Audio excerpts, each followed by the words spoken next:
사무엘하 7장 1절에서 17절 말씀 우리 목소리로 같이 읽겠습니다. 여호와께서 주의 모든 원수를 무찌르사 왕으로 궁에 평안히 살게 하신 때에 왕이 선지자 나단에게 이르되 볼지어다 나는 백향목 궁에 살거늘 하나님에게는 휘장 가운데 있도다. 나단이 왕께 아뢰되 여호와께서 왕과 함께 계시니 마음에 있는 모든 것을 행하소서 하니라. 그 밤에 여호와의 말씀이 나단에게 임하여 이르시되 가서 내 종 다윗에게 말하기를 여호와께서 이와 같이 말씀하시되 내가 나를 위하여 내가 살 집을 건축하겠느냐. 내가 이스라엘 자손을 애굽에서 인도하여 내던 날부터 오늘까지 집에 살지 아니하고 장막과 성막 안에서 다녔나니 이스라엘 자손과 더불어 다니는 모든 곳에서 내가 내 백성 이스라엘을 먹이라고 명령한 이스라엘 어느 지파들 가운데 하나에게 내가 말하기를 너희가 어찌하여 나를 위하여 백향목집을 건축하지 아니하겠냐고 말하였느냐. 그러므로 이제 내 종 다윗에게 이와 같이 말하라. 만군의 여호와께서 이와 같이 말씀하시기를 내가 너를 목장 곧 양을 따르는 데에서 데려다가 내 백성 이스라엘의 주권자로 삼고 내가 가는 모든 곳에서 내가 너와 함께 있어 내 모든 원수를 내 앞에서 멸하였은즉 땅에서 위대한 자들의 이름같이 내 이름을 위대하게 만들어 주리라. 내가 또 내 백성 이스라엘을 위하여 한 곳을 정하여 그를 심고 그를 거주하게 하고 다시 옮기지 못하게 하며 악한 종류로 전과 같이 그들을 행하지 못하게 하여 전에 내가 사사에게 명령하여 내 백성 이스라엘을 다스리던 때와 같이 아니하게 하고 너를 모든 원수에게서 벗어나 편히 쉬게 하리라. 여호와가 또 내게 이르노니 위하여 집을 짓고 내 수완이 차서 내 조상들과 함께 누울 때에 내가 내 몸에서 날 내 씨를 내 뒤에 세워 그의 나라를 견고하게 하리라. 그는 내 이름을 위하여 집을 건축할 것이요 나는 그의 나라 왕위를 영원히 견고하게 하리라. 나는 그에게 아버지가 되고 그는 내게 아들이 되리니 그가 만일 죄를 범하면 내가 사람의 매와 인생의 채찍으로 징계하려니와 내가 내 앞에서 물러나게 한 사울에게서 내 은총을 빼앗은 것처럼 그에게서 빼앗지는 아니하리라. 내 집과 내 나라가 내 앞에서 영원히 보존되고 내 왕위가 영원히 견고하리라 하셨다 하라. 나단이 이 모든 말씀들과 이 모든 계시대로 다윗에게 말하니라. 아멘.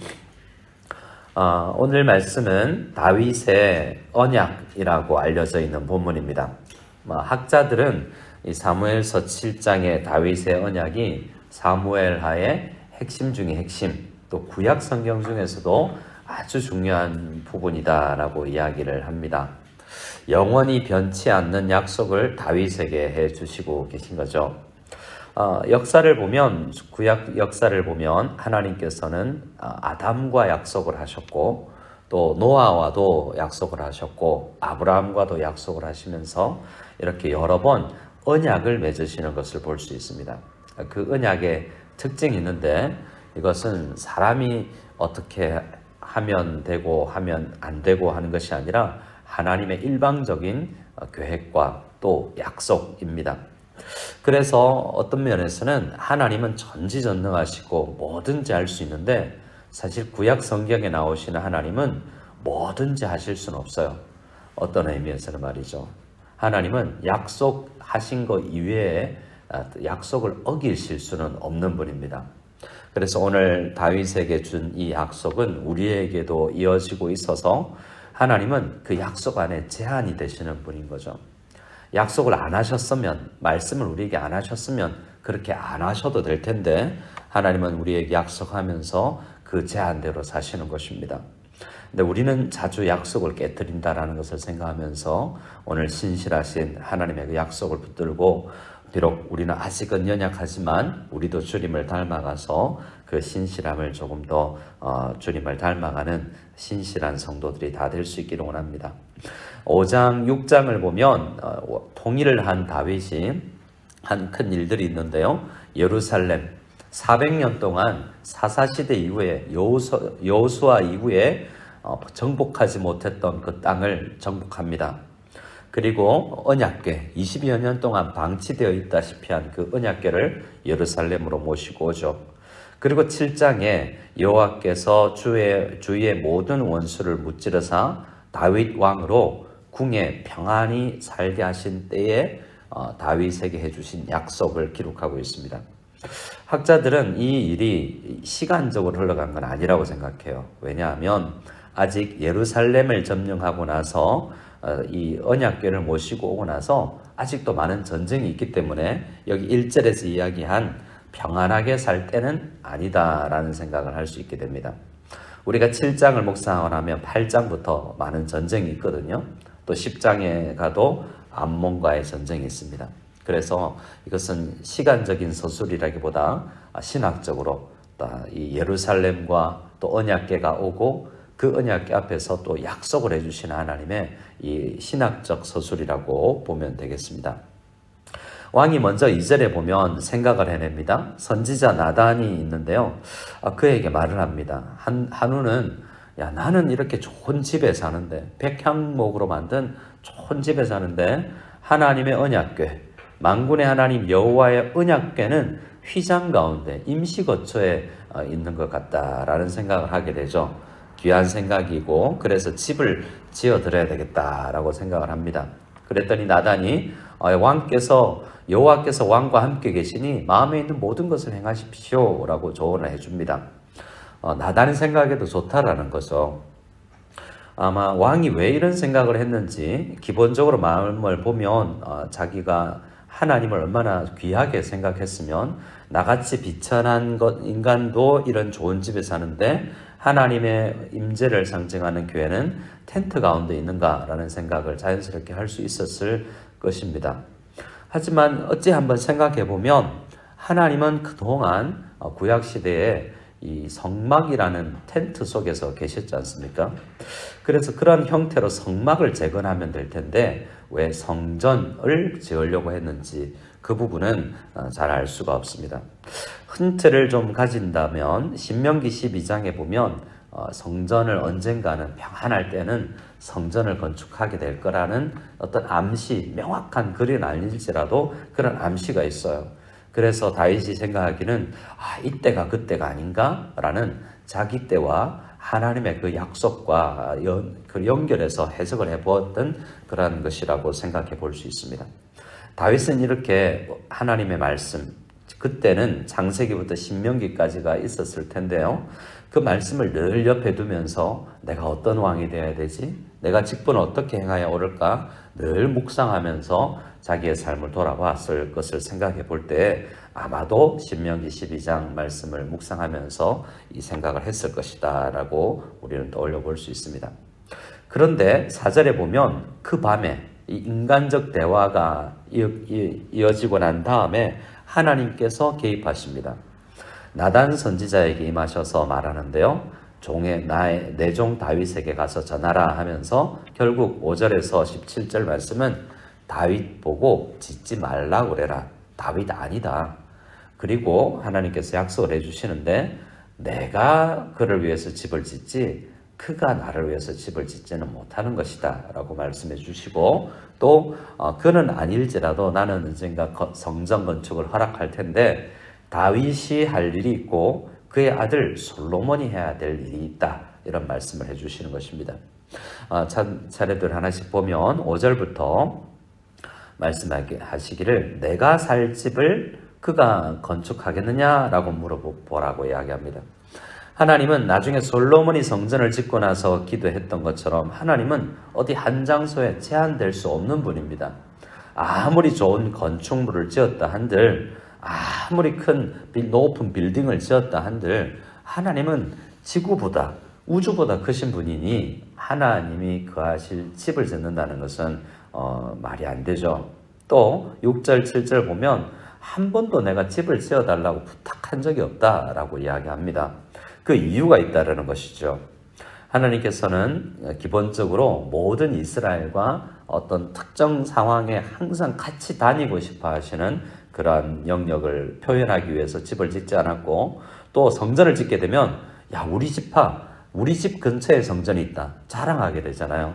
12지파가 있는데 유다 지파에 속한 예루살렘의 성전이 들어서게 되면 교만하게 될 가능성도 있는 것입니다. 사람은 그렇게 연약하죠.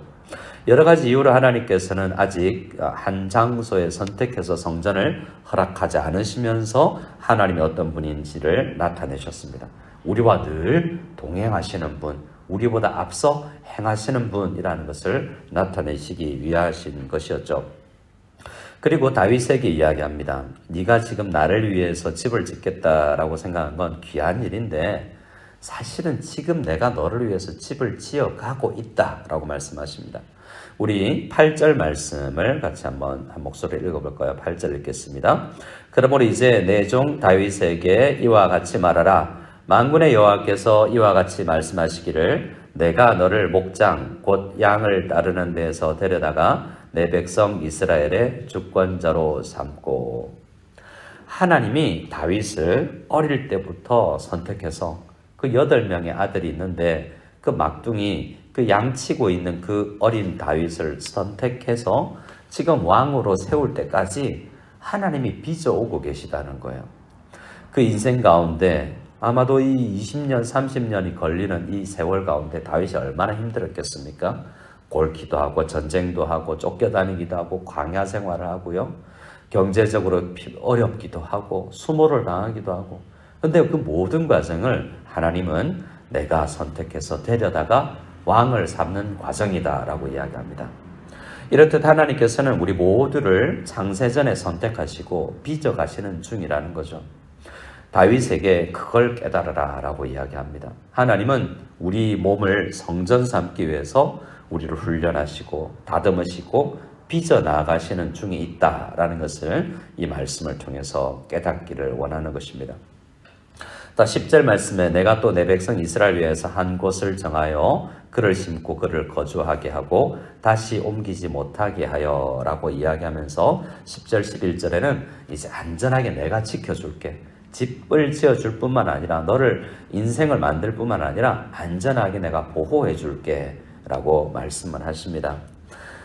그리고 11절 마지막 구절에 이렇게 이야기하는데 분명하게 네가 나를 위해서 집 짓는 것이 아니라 여호와가 너를 위해서 집을 짓는 것이다 라고 말씀해 주고 계시죠. 한 개인의 인생을 짓는 것이지만 하나님께서는 우리 한 사람 한 사람, 신약시대에 넘어오면 우리 한 사람 한 사람이 성전이지만 우리 성전 한 사람 한 사람이 연결되어져서 또 큰 성전이 되어간다 라고 말씀하시죠. 그래서 하나님께서 짓는 집은 건축물이기도 하지만 실제로 의미하는 것은 하나님께서는 다윗을 만들고 솔로몬을 만들고 공동체 12지파를 하나로 묶어내면서 우리를 참 공동체로 빚어 가실 것이다 라는 것을 우리는 이 말씀을 통해서 알게 됩니다. 또 하나 12절 13절에는 그 아들 다윗의 몸에서 날 씨를 이야기하는데요. 다윗 왕에게 네가 할 일이 있고 네 아들이 할 일이 있다라고 이야기합니다. 성전은 네 아들이 짓는 것이다. 지금 네가 지으면 힘들다. 너는 전쟁을 해야 되는데 지금 평안하다 생각하지만 또 전쟁이 올 거다. 그런데 전쟁 중에 성전 건축하는 거 힘들 거야. 그러니 너는 네가 할 수 있는 일을 해라 라고 이야기하는데요.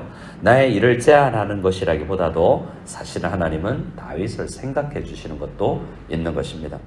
또 솔로몬이 해야 될 책임이 있는데요. 의무가 있는데요. 그것은 아버지로부터 물려받은 그 영적 가문의 모든 영적인 것과 물질적인 것을 가지고 성전을 건축해야 할 사명이 있는 것입니다. 그래서 우리 시대의 사명이 있고 다음 세대의 사명이 있고 어떤 면에서는 전임 목회자의 사명이 있고 후임 목회자의 사명이 있으며 또 아내의 역할이 있고 남편의 역할이 있는 것을 우리는 알게 됩니다. 오늘 말씀을 통해서 하나님은 이 시대에 우리 교회에 내가 무슨 일을 하여서 하기를 원하시는가, 우리 하나님의 교회 안에서 무슨 일을 내가 해야 되는가를 다윗에게 주신 말씀을 통해서 한번 생각해보며 기도해 나갈 때 이렇게 우리가 해야 될 일을 깨닫게 해 주실 것입니다. 13절에 하나님은 솔로몬의 나라, 다윗의 나라를 영원히 경고하게 하리라 라고 말씀하시는데요. 우리 이 약속이 사실은 다윗 왕의 후손으로 오실 예수님에게까지 이어지는 말씀입니다. 이것을 진짜 이루시는 분은 솔로몬이 상징하고 있는 샬롬이신 진짜 평강이신 예수님께서 우리 모든 이 영적 이스라엘의 집을 완공하실 분이다라는 것을 나타내기도 합니다. 마지막으로 하나 생각하고 기도할 것은 14절, 15절인데요. 하나님은 우리를 자녀 삼고 다윗을 자녀 삼은 것처럼 우리도 자녀 삼아서 영원토록 하나님의 백성들은 하나님의 자녀임을 잊지 말아야 된다라고 이야기할 것입니다. 얼마 전에 한 성도님과 이야기하는데 그런 고백을 하시더라고요. 내가 매 맞을 때, 내가 힘들 때, 광약기를 그럴 때 그때 진짜 하나님의 자녀임을 알 수 있습니다 라고 이야기하더라고요. 왜냐하면 우리가 우리 아들이 잘못하는 것을 보고 가만히 두면 우리 자녀가 아닌 거죠. 방에 불러다가 훈계하고 말 안 들으면 매를 들기도 하고 엄포를 놓기도 하고 그래야만 우리가 부모이고 우리 그 아들을 징계하는 우리 그 사랑이 나타나지 않습니까? 마찬가지로 하나님께서는 앞으로 모든 이스라엘 백성들에게 이 약속을 해주시는데요. 일방적으로 너희들이 잘못해도 나는 너희들을 빚어갈 것이다. 매를 들지라도 나는 너희를 자녀 삼았기 때문에 빚어갈 것이다 라고 이야기를 하십니다. 이 새벽에 우리 함께 기도할 때 하나님께서 다윗에게만 약속을 해주신 것이 아니라 우리도 이 약속 안에 있음을 기억하고 특별히 하나님의 자녀임을 기억하고 영원히 우리를 떠나지 아니하시는 하나님의 신실하신 그 사랑을 붙들고 혹 매맞는다고 느낀다면 혹 어렵다고 느낀다면 이때 정말 하나님의 손길을 느낄 때다라고 생각하며 이 상황 속에서 이 어려운 상황 속에서 하나님을 깊이 경험할 수 있는 우리가 되게 해달라고 함께 기도하며 나가는 이 새벽이 다 될 수 있기를 소원합니다.